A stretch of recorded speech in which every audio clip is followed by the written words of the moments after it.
I stopped sharing my screen for just a second while I put this on our YouTube so that it gets recorded. In case you need to leave the session for any reason, you're able to watch it on YouTube later on. Okay, there we go. That's ready to go. All right, so we got 2 more minutes and then we can get started. Thank you all for being here so early. I see a couple people driving. Miss Vanessa, please be safe while you're driving in your car.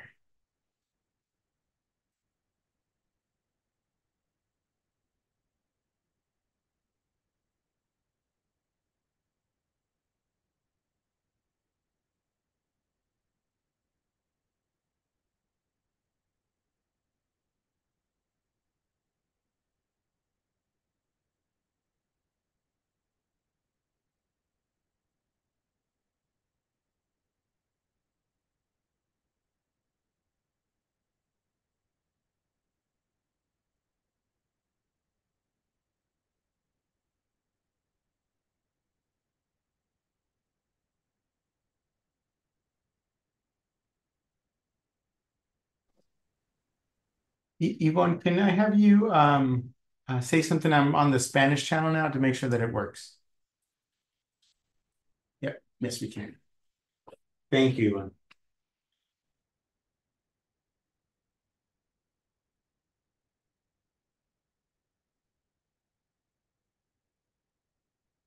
We have just about 1 more minute and then we'll get started right at 5 o'clock.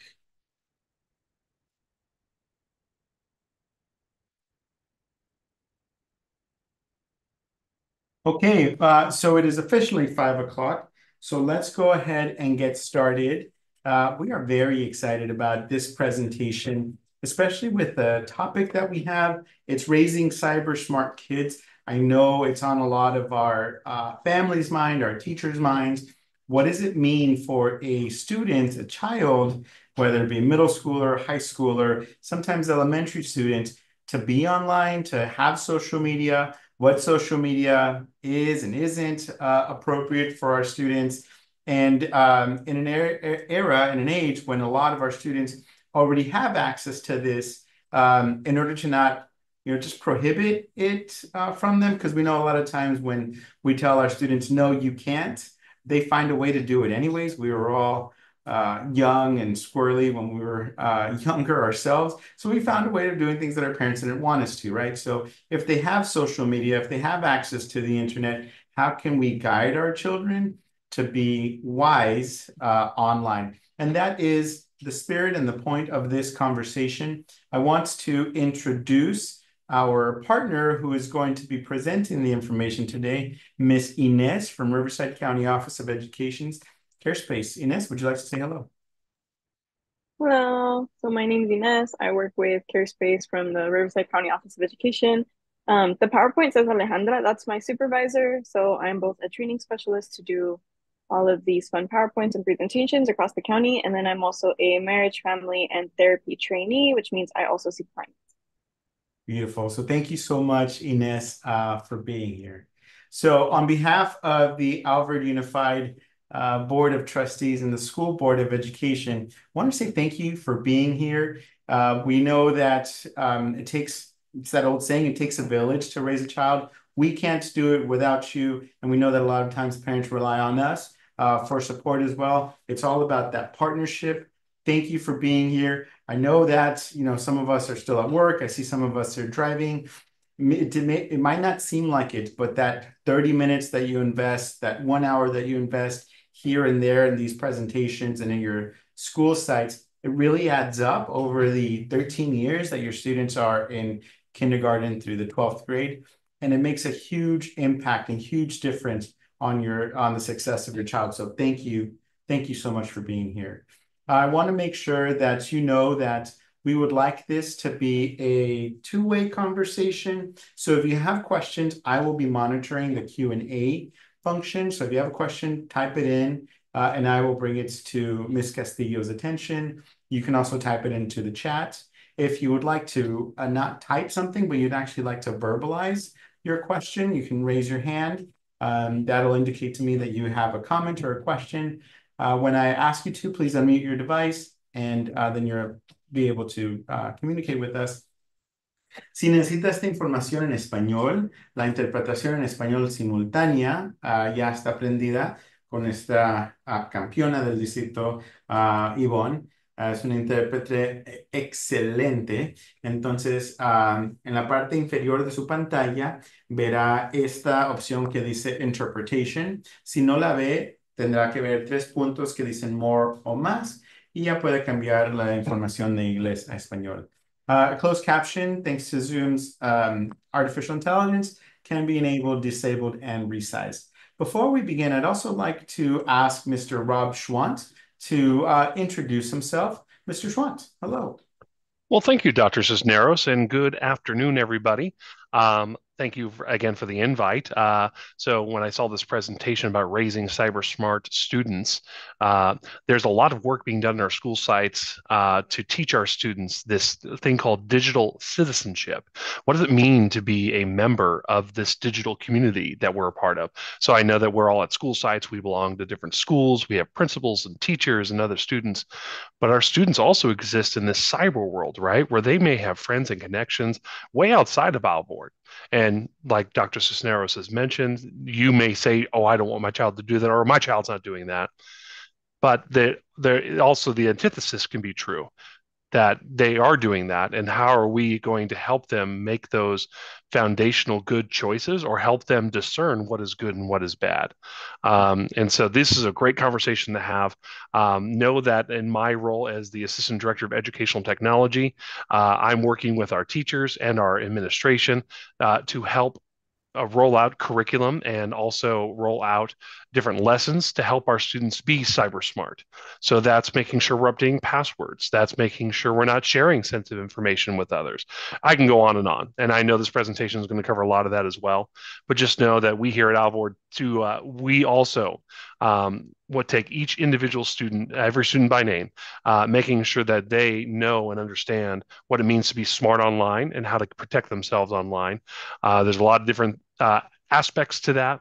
And I'm sure you'll have the privilege of hearing me speak on these and a couple of topics coming up here on these amazing webinars we do. But I just wanted to say hello, good afternoon, and thank you for letting us partner with you to educate your student on how they can be cyber smart as well as great digital citizens. So Dr. Cisneros, back to you. Thank you so much, Mr. Schwant, for joining us.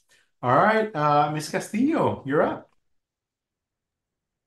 Okay, thank you. Thank you for having me, but also. So we're going to start off with some of the basics, right? Internet, social media, they're predicted to actually increase. We already saw this as a result of the COVID pandemic, right? And we're going to get into some stats in the slide after this. But for the most part, as children age, as they continue to grow, their use of screen time actually grows along with them, right? So you have as young as, I want to say, I think the youngest I've seen at a school site is around 3rd or 4th grade when they're already on the Chromebooks. That's just set to increase, right? We also have this high demand to be completely computer literate by the time we probably like graduate and go into an employment. So in order to have that expectation and to fulfill it, the schools are kind of compensating, right? Putting out more technology for us to use, for the children to use, so that by the time that they get there, they meet that standard of technology literacy. So not to say it's a bad thing, it's just something that has been going on with the way that we continue to move and evolve as a society.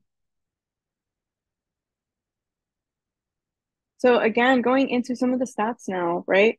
The use of screen media is up for 17% for tweens. Tweens is typically the age where they're, I want to say 10 to 12, 13 years old, right? They're not full teenagers yet. They're kind of getting there.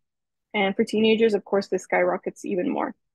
Now, when I say the screen time has gone up, you're probably like, yeah, they're on their phone, they're on TikTok, they're at the dinner table, they're playing YouTube, they're watching someone streaming, but that's not actually the case. The screen time doesn't fully go up just because of what they do outside of school. Again, they're at school, they're not using pen and paper for the most part. They're on a Chromebook. They get a Chromebook lent to them. They take that Chromebook home. They do assignments on that Chromebook.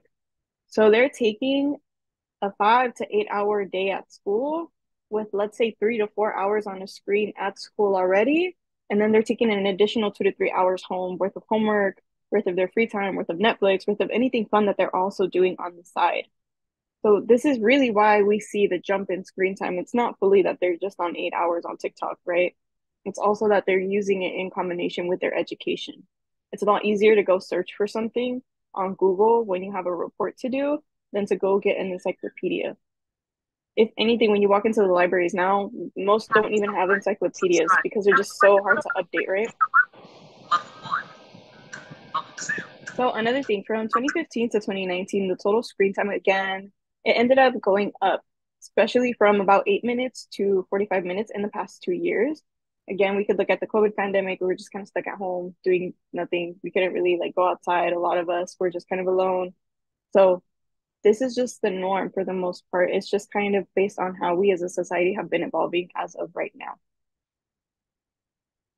And then we're going to get to apps in a minute.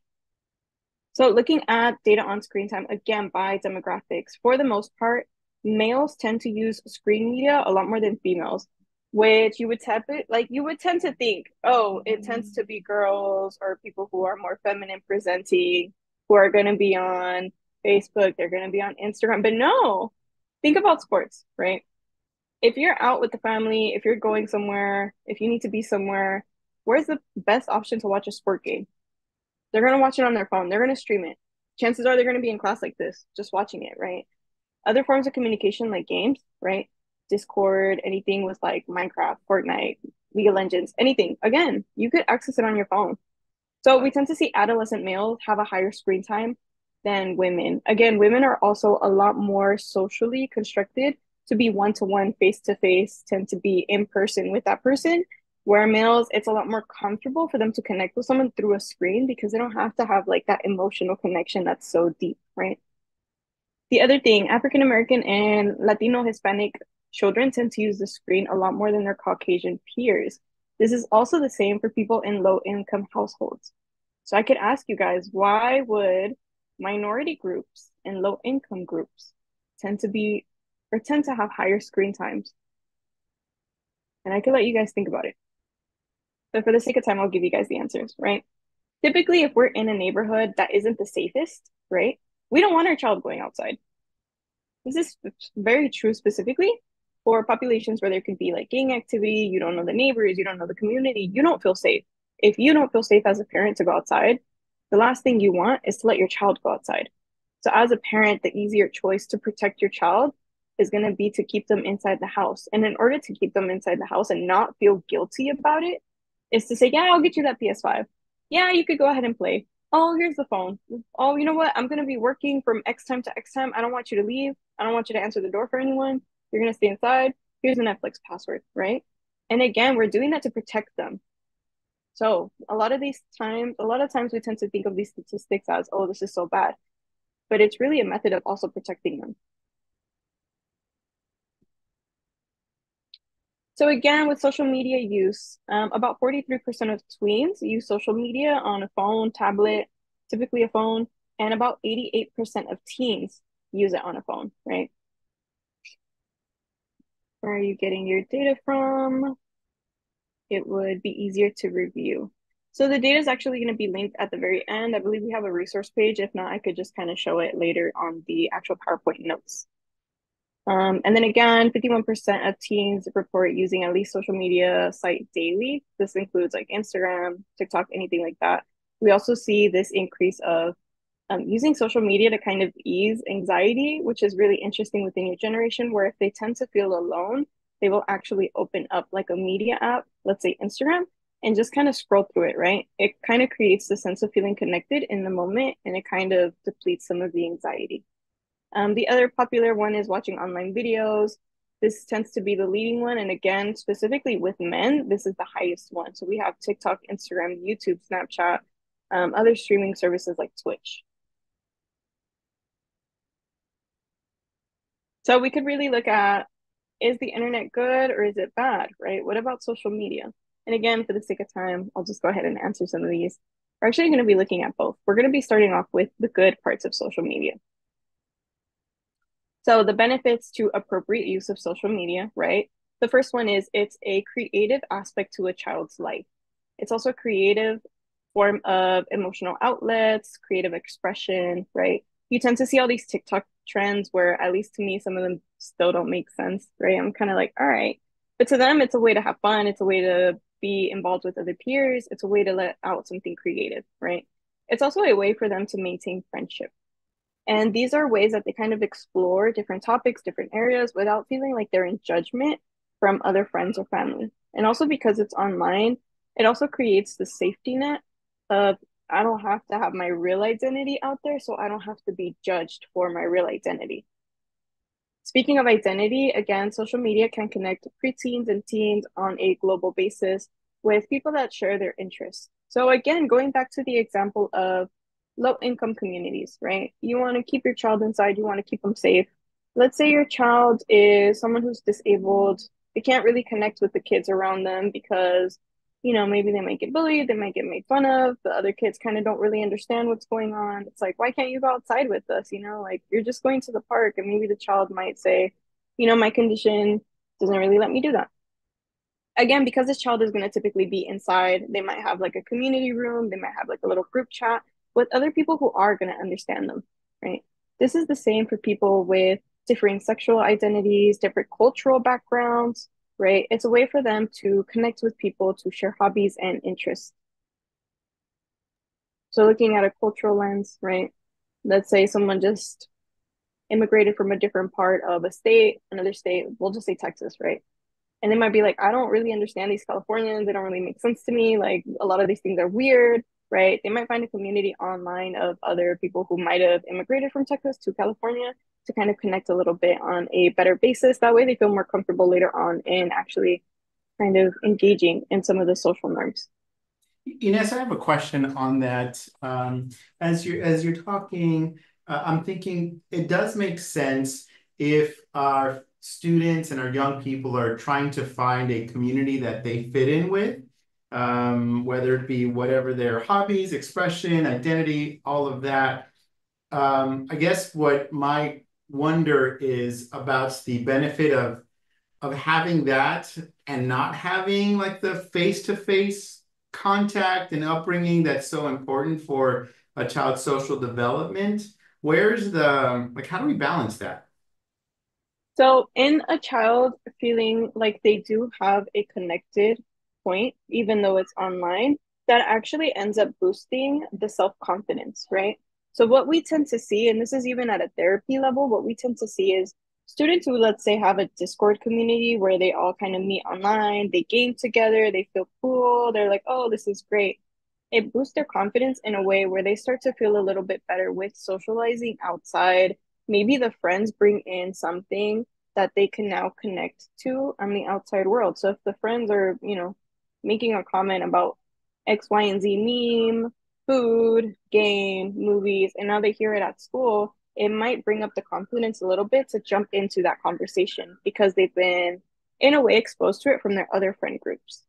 So that's one of the benefits that we tend to see, especially in therapy, is that sense of heightened confidence and saying, I have the capacity to make friends and I'm a great friend. So I think I can make a friend. It's just a little scary, right? So having that interaction on like online, social media is almost, I'm thinking of it like training wheels for them Yes. to boost their confidence so that when they have that interaction at school or in the neighborhood, they're able to know how to relate to others. Yes, it is kind of like training. It's like practice, right? Okay. The big part about online is especially for kids who might be autistic, right? But they're not like the full range of autistic. Maybe they're just kind of barely there, right? They're not going to want to make eye contact. They're going to have a little bit of a different speech, right? So if they're doing it through text message, if they're doing it through just kind of like voice call on Discord, it starts to integrate them little by little, little by little. So that by the time they're like, new school, I'm gonna try it out. Maybe if I hear something that I like, I'll jump into that conversation, right? That way it's easier for them because they kind of had this training.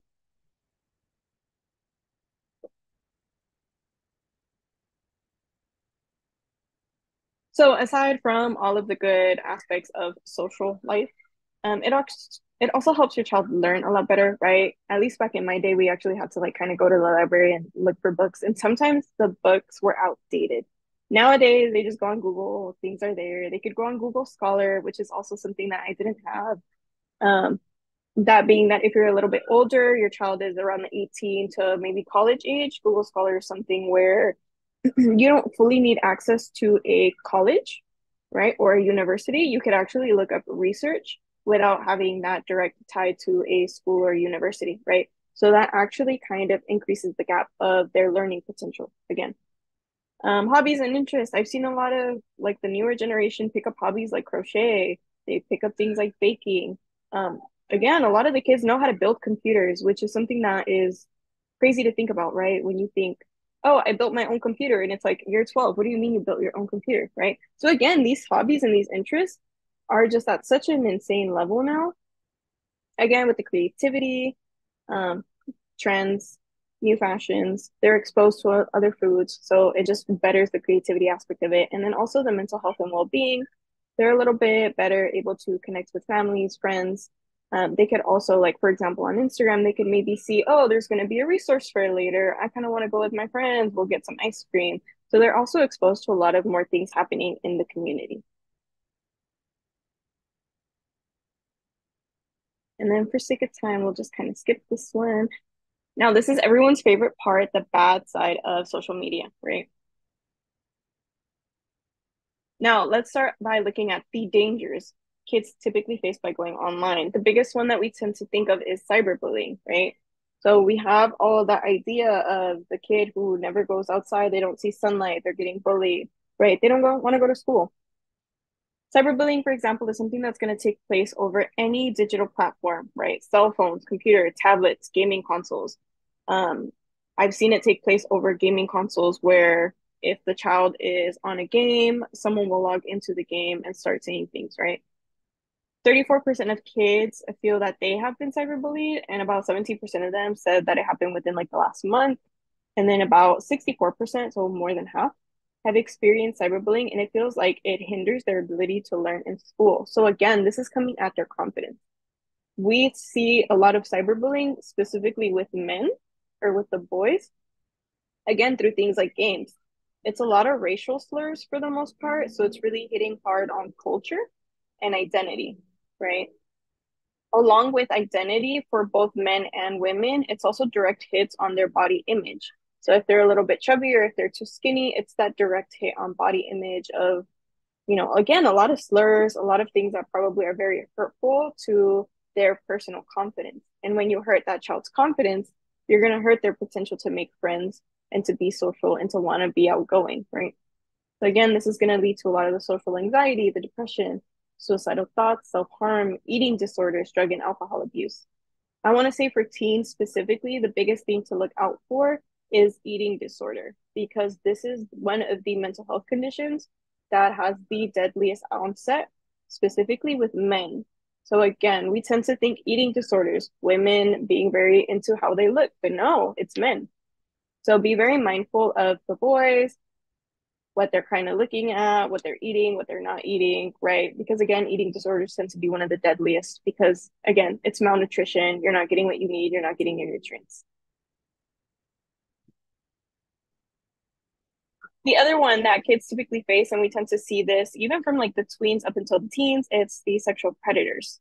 So really quickly before I go into the discussion of sexual predators, right? It's very common for teens, tweens to talk to people that they don't know. Again, this is the age range where they're going to do things that you don't want them to do, and that's completely normal for the age.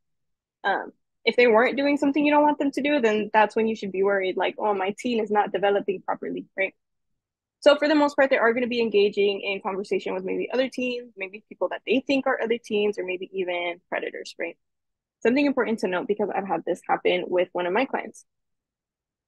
As she was talking to this boy that she liked, she told me, I'm really scared because he showed up to my house at night. And I said, he showed up where? She said, he showed up to my house at night. And I said, did you give him your address? She said, no, I never gave him my address. That's the weird part. So we're sitting here trying to figure out how he got her address. Turns out she had sent a picture, and it was just a cute little picture, cute selfie, nothing crazy, right? She sent the picture, but when she was telling me this, I was like, do you have your location on your picture turned on? And she goes, Miss, what's that? So something I want you guys to be mindful of, specifically for iPhone users, when you're sending pictures, the other person could actually download that picture, right? So I'll show you guys. This is one of our offices. You probably can't see it. Oh, you can't see it. Let me unblur my thing. So when you send someone a picture, that person can download the picture. And when they download the picture, they could download it and it'll pop up like this on your camera roll, and they could swipe up. So when they swipe up, they're going to see all the info from that picture, right? When you took it, what you took it on. Mine says like iPhone mini, something like that, right? I have mine turned off. But typically, if you scroll a little bit more down, there's one that says add a location. If your geolocation is on for your images, it'll actually bring up a map and then a little circle on where you took that picture. So if you took a picture at home, let's say you're just chatting, you're like, oh, I made cookies, you send it to a friend. Your friend is going to see that you were home and that picture was taken from your house at like 3 p.m., right? You could turn it off in the settings. So you're going to go to settings and then you're going to go to photos, or you could go to settings and location and you could turn it off there. So this is, again, something to be mindful, right? And you could be mindful in a way where you're not going to tell your teens, don't talk to people. Like, you're not supposed to be talking to strangers. They're not going to listen to you. Let's be honest. Instead, just kind of say, hey, like, on your phone, you know, with your pictures, is your location off or is it on? Oh, I don't know. Okay, try to send me a picture and we'll see if it works, right? You could go about it from there. With Android, I'm not 100% sure that it does the same thing. It depends again on the user, but I know for iPhone specifically, you could turn it off when you go in settings, and then you could either go to photos or to location. So just something to be, again, completely mindful, right? Don't accidentally send your location to someone, and just kind of be mindful with teens with that too. Just kind of say, hey, don't accidentally send like the address to someone that you don't know. I don't want you in danger, and I also don't want to be in danger, right?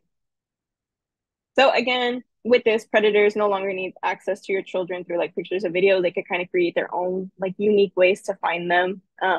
Another specific thing is Riverside County has the highest level of human sex trafficking because we are next to like all the major freeways. So we have the freeway going to San Diego, going to LA, the 60, the 91, right? So in terms of, oh, let me look at the chat real quick. Is there any way to get some step-by-step instructions? So if you have a teen, you can ask the teen to Google like turn off iPhone geolocation, and there will be like a how-to manual on it. I think that's how I did it. But yeah, maybe for next time we'll update the slides to kind of have an example on how to do that. Yeah, as you're sharing this, I think all of our like blood pressure kind of spiked up because that's scary to know that if we take a picture, you said, look, I'm making some cookies. That's something that's so innocent, and it has our geolocation on there so that a potential predator or somebody that's dangerous can know where we took that picture from. That is intimidating. So I'm glad that we can check it out. And yes, everyone can go to YouTube. Missy Kaido says very scary. That will show you how to turn it on or off. Yes, to go on YouTube. We also have a question from Denise in the Q&A. If we do turn off the geolocator, will that turn off the location so that we can't see where our kids are? I know a lot of our parents track. No. No, because so at my age, my mom still tracks me because I don't live near her. So no, my geolocation is off from my phone just for my pictures because again, I don't want people seeing where I'm at. But my mom could still, you know, go in and be like, "What are you doing at Walmart?" Right? So she could still see it. Thank you. Thank you for that. But yeah, that is a big one that we tend to like overlook. And again, you don't want to come to a teen and be like, "Don't talk to people online," because they won't listen. They're gonna be like, "Don't tell me what to do," right? Instead, just again, just kind of say, you know, do what you're gonna do. You know, cry if you're gonna cry. If it goes good, that's great. If it doesn't, please come to me. But you can let them know to be prepared and to take precaution, right? So that means turning off location on Snapchat, turning off the geolocation on the phones. It means going on private for Instagram, right? A lot of people now, specifically the kids, they don't even have profile pictures anymore of their face. They'll have like a cute little Hello Kitty, or they'll have like a Sonic or something, which I think is actually great. You know, it's like a nice way to kind of perform some additional safety methods. Just pick something that you like, kind of post it on there. Some people have like anime characters. Again, it's a really good way to protect yourself, and only the people who know you are gonna know that's you. Yeah. So we got a picture in the chat from Serenity's mom, which tells you how it's like the step-by-step screenshot of how to turn off the geolocator. So thank you, Serenity's mom. And then again, in terms of sexual predators, 80% of them are going to have a cell phone conversation or just a conversation either through text, message, FaceTime, like a phone call with the person that they are trying to essentially grab or victimize. About half of them do send pictures and also expect pictures in return. And then in the medium point of them, they tend to communicate at least once a month. So again, just something to watch out with. If you hear someone like if you hear your child on the phone and it's like 3 in the morning and they're like whispering and they're like, my parents don't let me go out. Like, no, I told you stop. Then that's at some point when you're like, who are you talking to? Who are you on the phone with? Right. Um, if they're just having like a regular conversation, if they're just kind of walking around on FaceTime with a friend, if they're on Discord with people that you already know or that you're familiar with, then it's different. But if there is kind of some suspicious activity with who they're calling or texting or anything like that, then there should be some concern. Yeah, well, they shouldn't be on the phone at 3 in the morning anyways, whether they're whispering or having a full-blown conversation. No, they need to go to bed. Yeah. And then another danger that kids also face by going online, I was actually listening to a podcast about this today. A lot of people have had their social security hacked because there was a big data breach, right? And in that podcast, they were saying that children and their social security are also susceptible to getting breached, which is crazy to think of, right? So typically, by the time that you're born and you get your birth certificate and your social security. What a lot of people are doing is they're actually getting the data of the child's social security. They're getting credit cards, they're getting all these things out, they're racking up debt. So by the time the child ends up turning 18 and they either try to take out a credit card, they try to get a student loan, they try to get a car. Next thing you know, it says, well, you're in debt with like 7 different cards. And it's like, what do you mean? I barely even figured out what a social security is, right? So identity theft is very real for minors. Specifically with the social security, you guys can go on I believe it's TransUnion, Equifax, and Equinox, and you can actually freeze the child's credit. Oh, there's another chat. No, oh, okay. You could actually freeze the child's credit, and once they're 18 or once they actually need the credit to kind of take out a credit card, a student loan, a card, anything that they might need, they could actually unfreeze it themselves. But I'll put one of the TransUnion is one of them, for example, right? So again, you could call, you can make an account for the child, you could freeze their credit, especially now because there has been like a really big data breach and a lot of social securities have been breached. The other thing too, with explicit and violent content, about 70% of children have encountered pornography on accident. So what does on accident mean for the most part, right? For a lot of kids, it means they heard something and they were curious and they were like, what does that mean? Right? Like, what is that? And they go to Google and they try to Google it to find out what it means. Next thing you know, they're probably like on a porn site and they're kind of scared, confused, curious, right? All of these different things are coming up. They're also a little guilty. Oh my God, what if my mom sees my search history? Like, what's going to happen? Like, she's going to think I'm looking this up, right? But again, it's just out of curiosity. Because of this, about 70% of kids actually admit to keeping their online activity a secret from parents, right? They don't want to be judged. They don't want to think, oh, my parents are going to be so mad because I'm only like 13 and I'm looking at this. A lot of them also have self-guilt, right? Oh, like, what are my parents going to think? Like, oh, this isn't what they taught me in church. This isn't what they taught me in school. So a lot of it could also be guilt. So kids do have a high level of exposure to this. Again, it could be on accident. It could be that they were searching for something without really knowing what it was, and then they got a little bit shocked. But again, as a parent, just kind of try to look at it from a non-judgmental point. And instead of saying, "What are you doing? ¿Qué estás buscando?" Right? It's just kind of saying like, oh, "Okay, like, are you okay? Are you good? Like, how do you feel? Like, do you We think you're gonna?" So we got. again, just I'm mhm. sorry. We got a question in the chat. What if my child sends me the picture and I don't see their location? Does that mean that they are clear, like the geolocation is not Yeah. turned? Okay. Yeah, so if it does the same thing that mine did, I'll go ahead and I'll do it again. Let me unblur my background. So for example, if you save it, right? Again, this is one of our offices.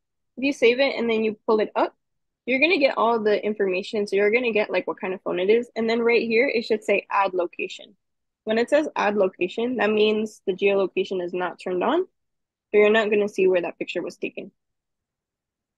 Oh my gosh, my location's turned on and I had no idea. I just went to a picture of mine and it tells me exactly where I was when I took it. Does that mean that if I send somebody a picture, they can see where I was? Yeah. All right, now I'm freaking out. Okay, I gotta turn that off. I gotta go back to the picture that Serenity's mom shared so it can tells me how to take that off. Yeah, this is fascinating information. Thank you. Yeah, so for example, like this is a screenshot of something that I took, but again, it says like no add location, which means my geolocation is off. So if I was to send this to someone who's like, hey, can you send me the receipt for X, Y, and Z? And I sent it to them, right? They're not going to get my location.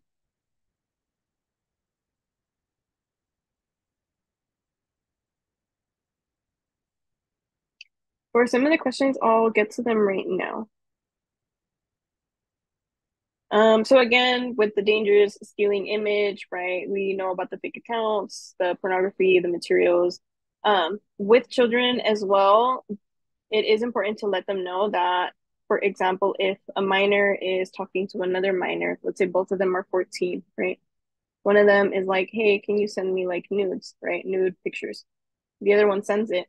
Both of them are then responsible for distributing child pornography, which have very real um, law implications, right? So they're essentially breaking the law at the level of an adult because it is child pornography. So that is something that I additionally tell my students all the time is I don't care if you get it, right? Don't redistribute it. Don't send it to someone else.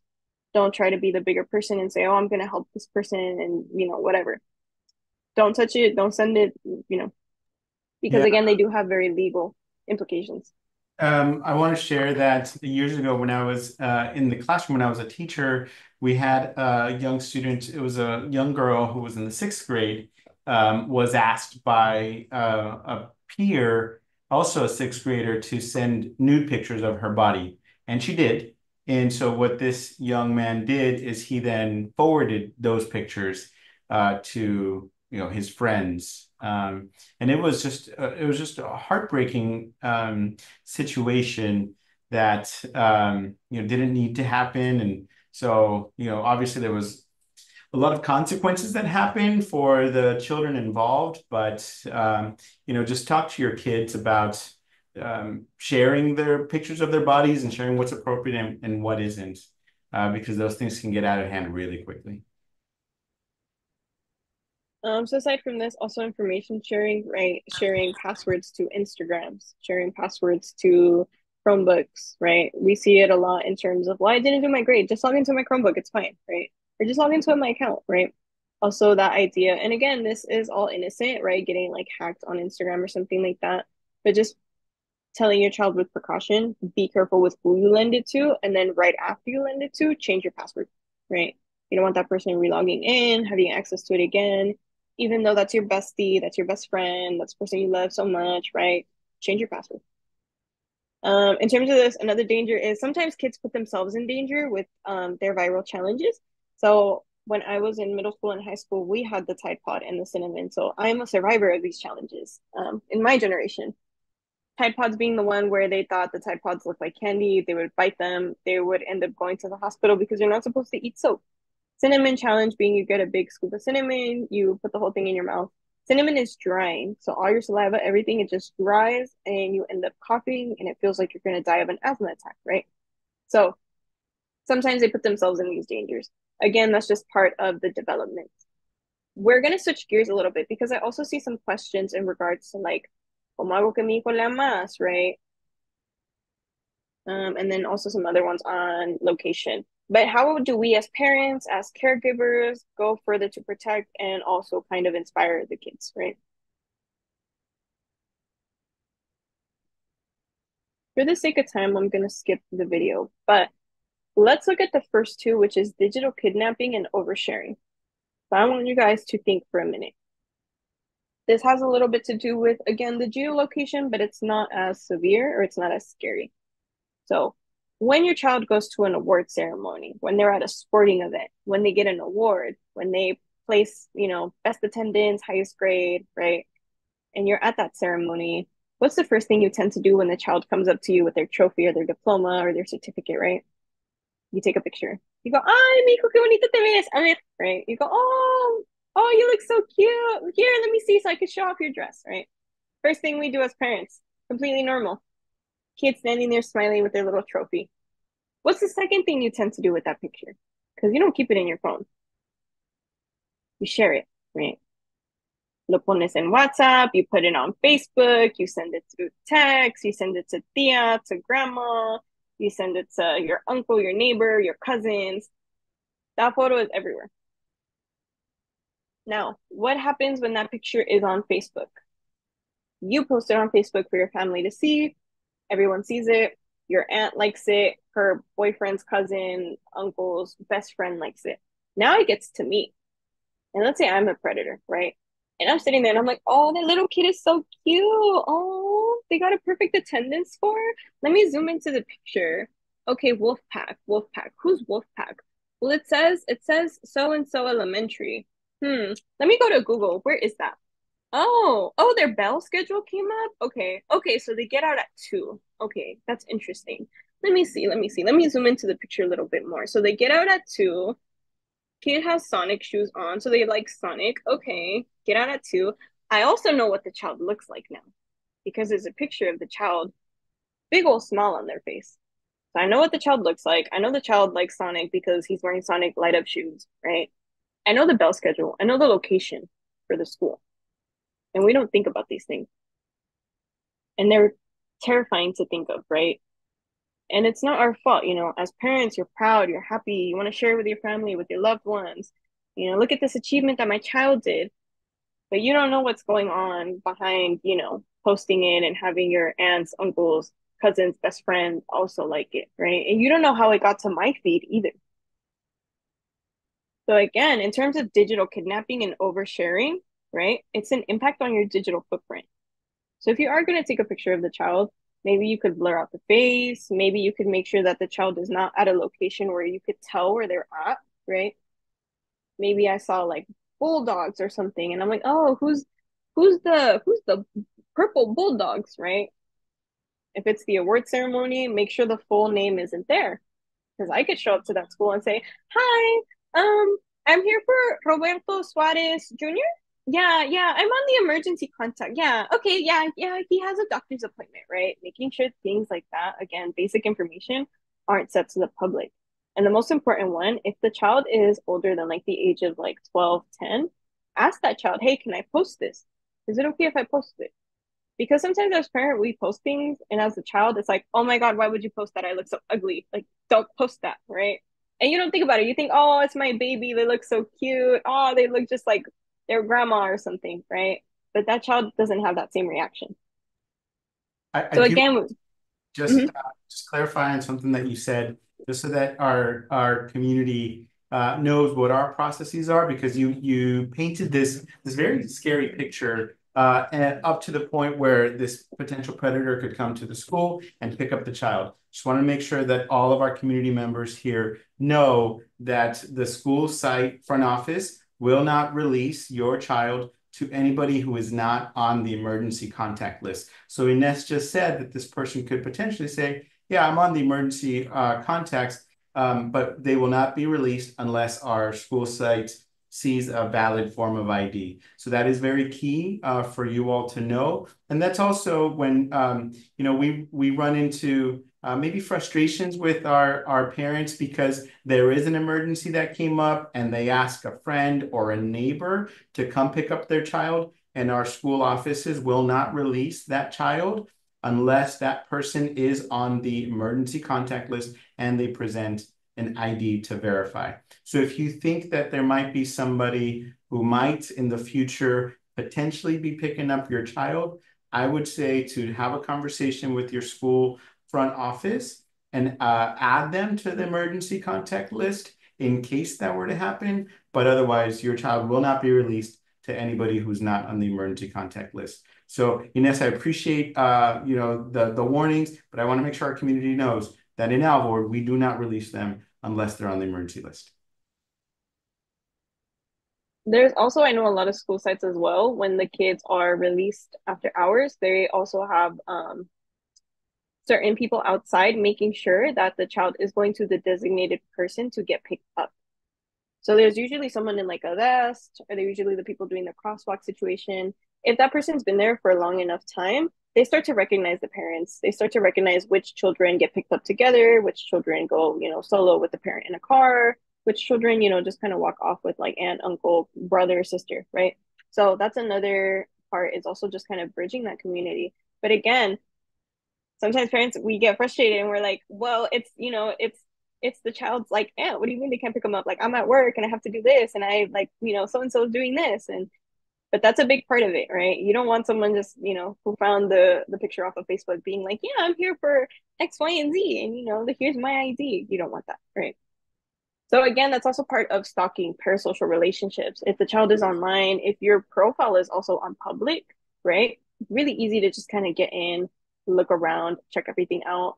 I know a lot of parents as well, especially like on my end, they'll have like a WhatsApp picture, or their profile picture is their child, right?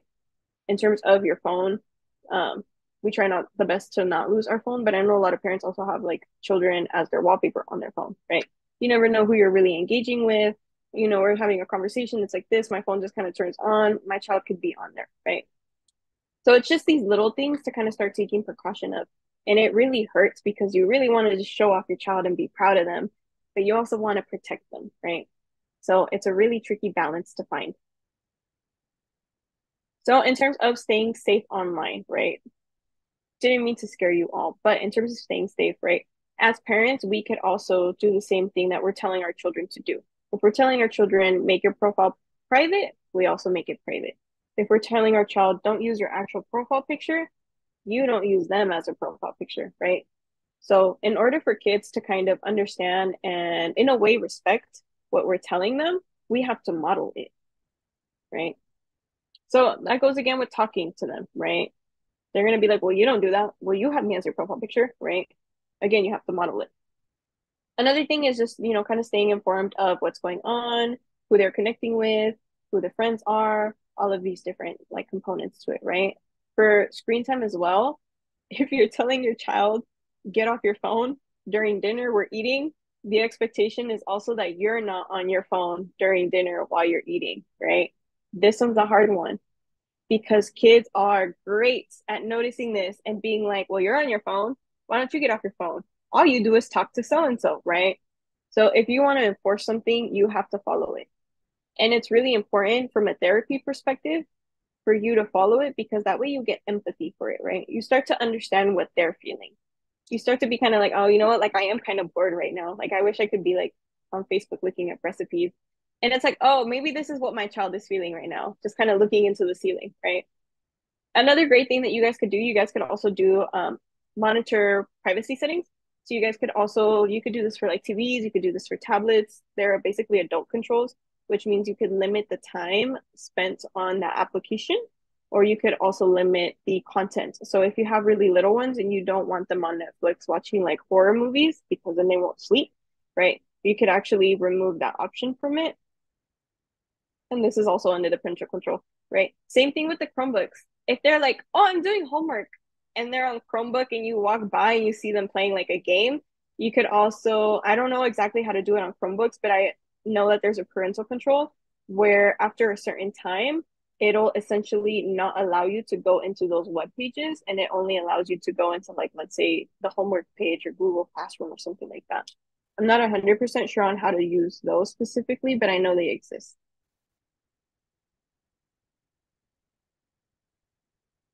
These are just some really quick resources that you could use. There's Google Family Link, which means you could kind of link all the devices together so that you kind of see what's going on.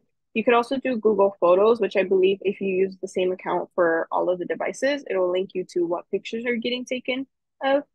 Life 360 is a family tracker one. It's kind of like the Find My iPhone, right? If you want your location shared with your child so that you know where they're at, this is another one to use. And then I'm going to kind of, yeah. If I could, oh, good. I was going to go into something like Bark. The schools, every school, and teachers have an account, and the administrators also have an account to where if your child is looking up something that is not age appropriate, whether it be violent images or pornography or what have you, or that they shouldn't be looking up curse words, the administrator of that school will get an alert that says, Alejandro just looked up the word, whatever it is.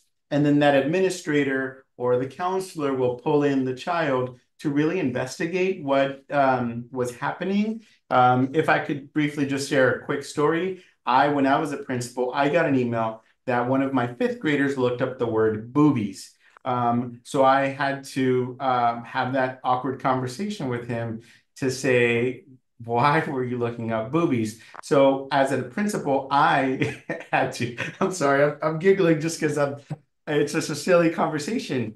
But I had to then talk to him, and I got the link that showed what he was actually searching up. Well, this child was doing a science project, and he was looking up the bird, the blue-footed booby. But the only thing that the system caught is this kid is looking up boobies, right? And so we get alerts that have us get kind of in the know of what your child is looking up so that we can make sure that we keep them safe. There were other times when children were actually looking up images and words that they shouldn't. And then I had to have that conversation with the child's parents to let them know this is what Alejandro was searching up at school. At school, we have safeguards and firewalls and these apps. At home, you may not. So then we invite them into a conversation with their kids. But I'm glad you're going to talk about Bark. I think Bark is a fantastic app. Go ahead, Ines. Yeah, so Bark for the most part, it kind of does something similar, right? I believe this is like the back when Twitter used to be Twitter. Now it's X. But for the most part, this is just kind of, again, just some more resources to kind of look at. This is actually the YouTube page, I believe. So again, you could kind of go onto the YouTube page. They have a really good documentary, specifically this one that's linked, the social media dangers documentary. It does mention self-harm and suicide, so that is just a warning if that is a sensitive topic, but I just kind of want to put that out there if you want to watch something else on it, a little bit more of a resource as well. And then for the sake of time, again, just skipping over some of these. Again, 7 good steps for how to talk to your child about this, right? It's just you have a conversation with them, but again, you set judgment aside. So instead of saying like, why would you do that? Why do you feel the need to do that? I give you everything, right? It's more like, okay, I want to understand where you're coming from using I statements. So you're going to say, oh, I feel a little sad that you don't want to share that with me, right? Instead of saying like, I'm your parent, you're supposed to give me everything, right? So using I statements, I feel a little sad that you don't want to share that with me. I feel a little left out, right? Also educate yourself, right? How are the medias changing? You guys are actually technically doing this right now. So if you guys are way above this step, parental controls, which we kind of talked about, setting ground rules and enforcing consequences. So with ground rules, remember, if you don't want the child to be on their phone at 8 p.m., then you can't be on your phone at 8 p.m., right? Just the common one. The child is going to do what they see you do. Doesn't matter if they're 18 and they say, I'm grown, they're going to do what they see you do. So if it's 11 p.m. and you're scrolling on Facebook, laughing and giggling and sending WhatsApps, child is going to say, oh, that's normal. So I'm going to do the same, but in my version, right? So again, this one goes with being a good digital role model. If your profiles and everything are private, you don't have a profile picture of them or of yourself, maybe it's like of your dog or something, right? Chances are they're going to follow suit. Another thing to keeping kids safe online is also knowing kind of like what they're doing and what they're talking about. These are actually outdated. I'm sorry to say this. So a lot of people actually don't really say a lot of these or use a lot of these anymore. I would say the 421 is still a little used, but for the most part, these are a little outdated. You'll tend to see some like emojis now, but if you really want to be up to the know, then I would say like download TikTok and kind of indulge in all the lingo that kids are kind of using right now. With the strategy, though, I will say that in terms of romantic relationships among teens, right? If you are, for example, a parent and you're like, I'm not allowing that to happen, and your child's like, I'm going to have a relationship and I'm going to hide it from you, right? And you have that feeling. A lot of the things that are happening now is because they have Chromebooks, they type and they text and they talk on Google Docs. So they'll open up a Google document and that's how they like talk to each other. So if you are curious and you have that like gut feeling that like I feel like my child is in a relationship after I told them that they need to get their math grade up, right? On the Chromebook, you could check their Google Doc, you could check their Google Doc history. If you link the Google accounts to your Google account, if you have one, you will also be notified of what devices they're logging into and when and the location. So if you're like, it's kind of weird that you're like on your phone, but you're not texting anyone and you don't have messages, right? You could actually check to see if they've logged into Google onto their phone, et cetera, et cetera. We had kind of what was mentioned is one of the schools that I was at actually caught someone sending or attaching nude images onto that Google Doc. And that's how they got caught because the school flagged it. Parents had to be informed. It was a whole thing. So again, if you're a parent and you're like, I told my child to get their math grade up before they had like a boyfriend, girlfriend, whatever, you could always check Google Docs.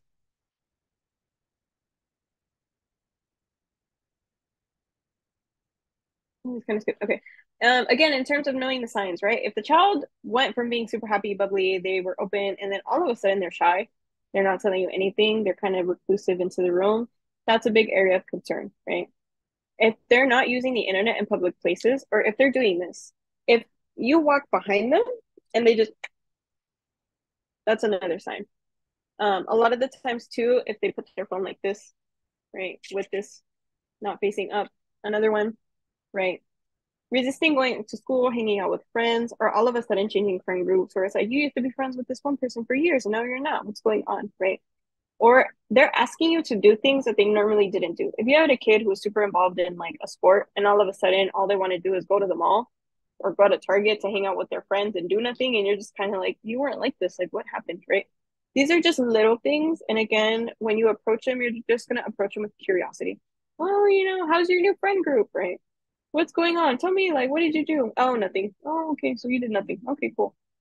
Again, the big thing is we don't want to come off judgmental because that's how they shut off.